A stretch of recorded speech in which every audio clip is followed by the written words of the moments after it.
మన దేశం ఇండియా ఒకవైపు వేగంగా అభివృద్ధి చెందుతున్న దేశం, మరోవైపు ప్రపంచంలోని శక్తివంతమైన దేశాల్లో ఒకటిగా ఎదుగుతుంది. కానీ ఈ ఎదుగుదల మధ్యలో మన పక్కనే ఉన్న చైనాతో ఒక సైలెంట్ టెన్షన్ చాలా కాలం కొనసాగుతుంది. అది ఏదైనా చిన్న గొడవ కాదు. ఒక మ్యాప్ మీద గీసిన లైన్ గురించి స్టార్ట్ అయిన ఈ సమస్య ఇప్పుడు రెండు అణుశక్తి దేశాల మధ్య ఉన్న సీరియస్ స్ట్రాటజిక్ కాన్ఫ్లిక్ట్గా మారింది. లడఖ్లోని మంచు పర్వతాల మధ్య 30 డిగ్రీల చలిలో కూడా సైనికులు ఎదురెదురుగా నిలబడి ఉన్నారు అంటే ఆ పరిస్థితి ఎంత టెన్షన్గా ఉందో అర్థం చేసుకోవచ్చు. గాల్వాన్ వ్యాలీలో 2020లో జరిగిన ఘటన తర్వాత ఈ ఇష్యూ ఒక్కసారిగా ప్రపంచం దృష్టిని ఆకర్షించింది. కానీ నిజానికి ఈ కథ ఇప్పుడే మొదలైంది కాదు. దాని రూట్స్ 1962 యుద్ధం వరకు వెళ్తాయి. అసలు LAC అంటే ఏమిటి? ఎందుకు ఇండియా చైనా మ్యాప్లు మ్యాచ్ కావు? చైనా అసలు ప్లాన్ ఏమిటి? ఇండియా ఎలా రియాక్ట్ అవుతుంది? ఈ వీడియోలో మనం ఈ మొత్తం స్టోరీని డీప్గా కానీ సింపుల్గా అర్థం చేసుకుందాం. ఎందుకంటే ఇది కేవలం బోర్డర్ సమస్య కాదు, ఇది భవిష్యత్తులో ఆసియా పవర్ బ్యాలెన్స్ని డిసైడ్ చేసే విషయం. ఇప్పుడు అసలు విషయంలోకి వస్తే ముందుగా మనం అర్థం చేసుకోవాల్సింది LAC అంటే ఏమిటి? LAC అంటే లైన్ ఆఫ్ యాక్చువల్ కంట్రోల్. ఇది ఇండియా మరియు చైనా మధ్య ఉన్న ఒక అధికారికంగా ఫిక్స్ చేయని బోర్డర్ లైన్. అంటే ఇది ఇంటర్నేషనల్ బోర్డర్లా క్లియర్గా ఇద్దరు అంగీకరించిన లైన్ కాదు. ఎవరి కంట్రోల్ ఎక్కడ వరకు ఉందో దాని ఆధారంగా ఏర్పడిన ఒక అన్అఫీషియల్ లైన్.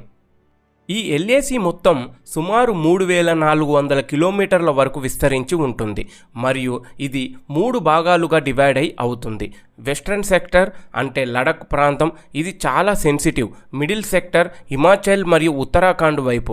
ఈస్టర్న్ సెక్టర్ అంటే అరుణాచల్ ప్రదేశ్, దీన్ని చైనా సౌత్ టిబెట్ అని క్లెయిమ్ చేస్తుంది. ఇక్కడే అసలు ప్రాబ్లం స్టార్ట్ అవుతుంది. ఇండియా మ్యాప్ ప్రకారం LAC ఒక లైన్లో ఉంటుంది, కానీ చైనా మ్యాప్ ప్రకారం అది కొంచెం లోపలికి లేదా బయటికి మారిపోతుంది. అంటే ఒకే ప్రాంతాన్ని ఇద్దరు తమదే అని భావిస్తారు. దీనివల్లే పెట్రోలింగ్ సమయంలో సైనికులు ఎదురెదురుగా పడటం, చిన్న చిన్న గొడవలు మొదలవడం జరుగుతుంటాయి. ఇంకా ఒక ఇంట్రెస్టింగ్ విషయం ఏమిటంటే ఈ బోర్డర్ మొత్తం ఎక్కడ ఫెన్స్ లేదు, గోడలు లేదు, కేవలం పర్వతాలు, మంచు, ఖాళీ ప్రదేశాలు మాత్రమే ఉంటాయి. అందుకే అక్కడ ఎవరు ఎక్కడ వరకు వెళ్ళాలి అన్నది క్లియర్గా లేకపోవడం వల్ల టెన్షన్ ఎప్పుడైనా పెరిగే అవకాశం ఉంటుంది. సింపుల్గా చెప్పాలంటే LAC అనేది ఒక గీత కాదు, ఒక గందరగోళం. ఇదే ఈ మొత్తం ఇండియా చైనా బోర్డర్ సమస్యకి రూట్ కారణం. ఇప్పుడు మనం కొంచెం వెనక్కి వెళ్ళాలి, ఎందుకంటే ఈ సమస్య రూట్ అర్థం కావాలంటే హిస్టరీ తెలుసుకోవాలి. ఇండియా స్వాతంత్రం అయిన తర్వాత చైనాతో మన రిలేషన్ ఫ్రెండ్లీగా ఉండేది. హిందీ, చీనీ బాయ్ బాయ్ అనే నినాదం కూడా అప్పుడే వచ్చింది. కానీ ఆ ఫ్రెండ్షిప్ ఎక్కువ కాలం నిలవలేదు. 1950లలో చైనా ఒక కీలకమైన పని చేసింది. టిబెట్ను తమ కంట్రోల్లోకి తీసుకుంది. టిబెట్ ఇండియాకి బఫర్ జోన్లా ఉండేది. అంటే మనకు మరియు చైనా మధ్య ఒక న్యాచురల్ గ్యాప్. కానీ చైనా టిబెట్లోకి వచ్చింది, తర్వాత అది డైరెక్ట్గా ఇండియా బోర్డర్ దగ్గరికి వచ్చేసింది. ఇదే మొదటి టెన్షన్ పాయింట్. అంతలో ఇండియాకు తెలియకుండా చైనా ఒక సీక్రెట్ రోడ్డు నిర్మించింది. అది అక్సాయ్ చిన్ మీదుగా వెళ్తుంది. ఈ రోడ్డు టిబెట్ మరియు షింజియాంగ్ని కనెక్ట్ చేస్తుంది. అంటే చైనాకు ఇది చాలా స్ట్రాటజిక్గా ఇంపార్టెంట్, కానీ ఇండియా దాన్ని తమ భూభాగం అని భావిస్తుంది.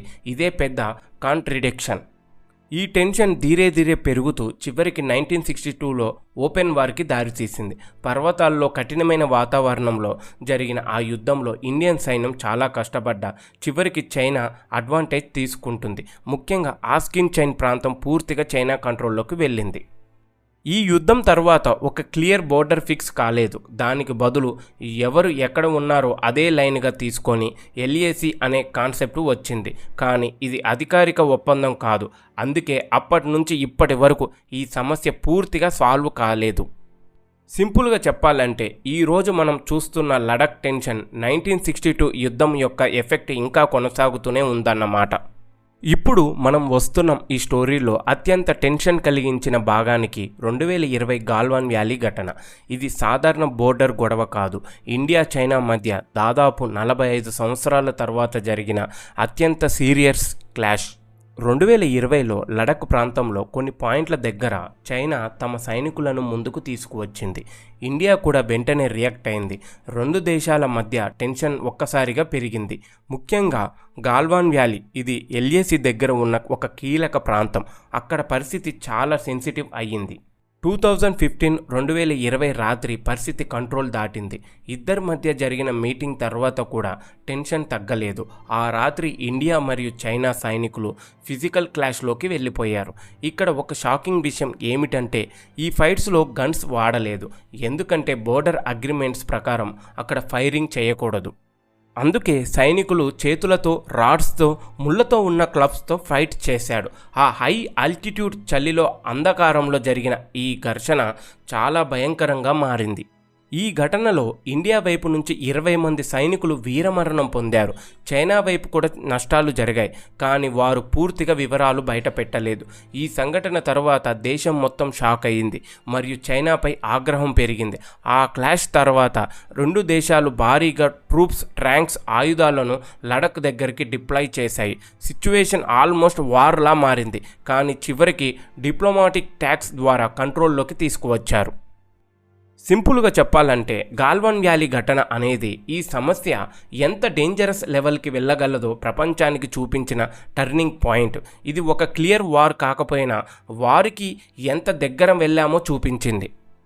ఇప్పుడు ముఖ్యమైన ప్రశ్న, చైనా అసలు ఎందుకు లడఖ్ మీద ఇంత ఫోకస్ పెడుతుంది? ఇది సింపుల్ బోర్డర్ గొడవ కాదు, దీని వెనుక స్ట్రాటజీ ఉంది. మొదటగా ఆస్కిన్చిన్ ఈ ప్రాంతం చైనాకు చాలా క్రిటికల్. ఎందుకంటే ఇది టిబెట్ మరియు షింజియాంగ్ మధ్య కనెక్టివిటీ ఇస్తుంది. అక్కడ ఉన్న రోడ్డు వాళ్లకు మిలిటరీ మూవ్మెంట్ ఈజీ అవుతుంది.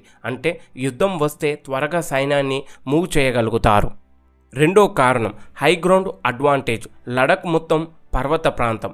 ఎవరు ఎత్తైన ప్రదేశాలు కంట్రోల్ చేస్తే వాళ్ళకే స్ట్రాటజిక్ అడ్వాంటేజ్ ఉంటుంది. చైనా ఈ అడ్వాంటేజ్ను మిస్ కావాలనుకోదు. మూడో కారణం ఇండియాను ప్రెజర్లో పెట్టడం. ఇప్పుడు ఇండియా గ్లోబల్ పవర్ను ఎదుగుతుంది. ఈ సమయంలో బోర్డర్ మీద టెన్షన్ క్రియేట్ చేస్తే ఇండియా తన ఫోకస్ను డైవర్ట్ చేయాల్సి వస్తుంది. ఇది చైనాకు ఒక టాక్టిక్ లాంటిది. ఇంకా ఒక ముఖ్యమైన విషయం, ఇండియా గత కొన్ని సంవత్సరాల్లో లడఖ్లో ఇన్ఫ్రాస్ట్రక్చర్ చాలా వేగంగా డెవలప్ చేస్తుంది. రోడ్లు, బ్రిడ్జులు, ఎయిర్ స్ట్రిప్స్ ఇవన్నీ మిలిటరీకి చాలా ఉపయోగపడతాయి. కానీ ఇదే విషయం చైనాకు అసౌకర్యంగా ఉంటుంది. ఎందుకంటే ఇండియా కూడా స్ట్రాంగ్ అవుతుంది అనేది వారికి క్లియర్ సిగ్నల్. మొత్తానికి చెప్పాలంటే చైనా తీసుకుంటున్న ప్రతి అడుగు వెనుక ఒక క్లియర్ స్ట్రాటజీ ఉంది. కంట్రోల్, అడ్వాంటేజ్ మరియు పవర్ బ్యాలెన్స్. ఇది కేవలం బోర్డర్ లైన్ కోసం పోరు కాదు, ఇది ఆసియాలో ఎవరు డామినేట్ చేస్తారన్న గేమ్.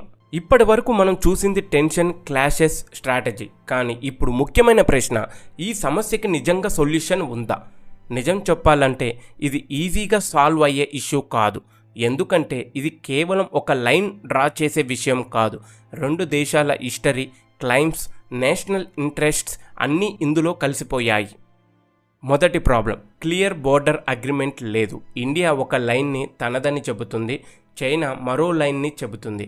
ఈ రెండు మధ్య గ్యాప్ ఉండే వరకు ఫుల్ సొల్యూషన్ రావడం చాలా కష్టం. రెండోది, నమ్మకం లోపం. గతంలో ఎన్నో అగ్రిమెంట్స్ అయినా గ్రౌండ్ లెవెల్లో మళ్ళీ టెన్షన్ వస్తూనే ఉంది. అందుకే ఇద్దరు ఒకరిపై ఒకరు పూర్తిగా ట్రస్ట్ చేయలేకపోతున్నారు. కానీ పాజిటివ్ సైడ్ కూడా ఉంది. ఇండియా మరియు చైనా రెండు కూడా ఒక విషయం అర్థం చేసుకున్నాయి, ఫుల్ వార్ అంటే ఇద్దరికీ నష్టం.